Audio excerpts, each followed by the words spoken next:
جب جب حقیقت کو واضح کیا گیا، صورت سے نکل کر بات کو آگے بڑھایا گیا اور حقیقت آشکارا ہوئی، تو آئیے آپ کو ایک ایسے دیوانے کی چوکھٹ پہ لیے چلتا ہوں، ایک ایسے دیوانے کی چوکھٹ پر، اللہ اکبر، جن کو سید المحدثین ہونے کا مقام حاصل ہے، جو ابو حنیفہ کے شاگرد ہیں اور امام بخاری کے استاد ہیں، نام ہے ان کا عبداللہ ابن مبارک علیہ الرحمہ، 6 مہینے اللہ کے راستے میں جہاد کرتے ہیں اور 6 مہینے درس حدیث پڑھاتے ہیں، اور پڑھنے والے اسٹوڈنٹس کی تعداد 50,000 ہے۔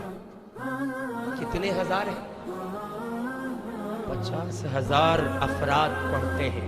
مورخ لکھتا ہے 1400 مکبر ہوتے ہیں جو عبداللہ ابن مبارک کی بات کو آگے فارورڈ کرتے ہیں۔ اتنے بڑے مجمع کو حدیث پڑھانے والا، ان کے برابر میں ایک یہودی کا مکان ہے، اس نے اپنے مکان کو سیل آؤٹ کیا اور اس نے اپنے مکان پر لکھا یہ مکان بکاؤ ہے۔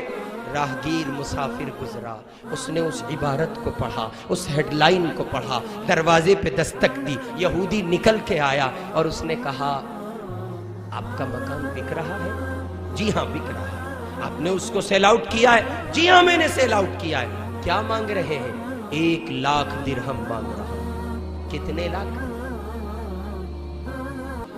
گاہک جو تھا، خریدار جو تھا، اس نے کہا مکان کی قیمت تو 50,000 ہے، ایڈوانس میں آپ زائد بھی مانگ رہے ہیں تو اس کی ڈبل رقم 50,000 مانگ رہے ہیں۔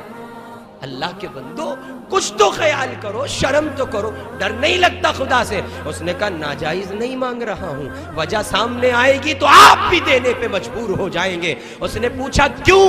کہ میں جس ہستی کے پڑوس میں رہتا ہوں وہ عبداللہ ابن مبارک ہے، وہ ایسا جامع کمالات کا مالک ہے، وہ انسان ہے، کامل مسلمان ہے، اس کے ہاتھ سے، اس کی زبان سے کبھی کسی کو تکلیف نہیں پہنچتی ہے، لہٰذا میں 50,000 مکان کے لے رہا ہوں، 50,000 عبداللہ کے پڑوس کے لے رہا ہوں۔ ہم اور آپ ہیں ایسے پڑوسی؟ ہماری پڑوس کا حال کیا ہے معلوم؟ دادو ہمارا پڑوس یہ ہے، مکان کی کھڑکی کھلی، فرسٹ فلور سے کھڑکی کھلی اور بیٹی نے دائیں دیکھا پھر بائیں دیکھا، کوئی نہیں تھا اور اپنے کوڑے کی تھیلی پڑوسی کے سامنے ڈال دی۔ یہ معاشرے کا وہ پریکٹیکل ہے جو ہر گھر ہے۔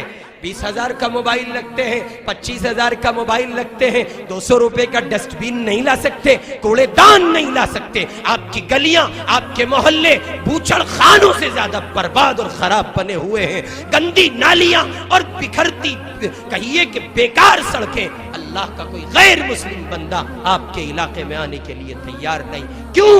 ایسا لگتا ہے مسلمان نہیں کوئی اور قوم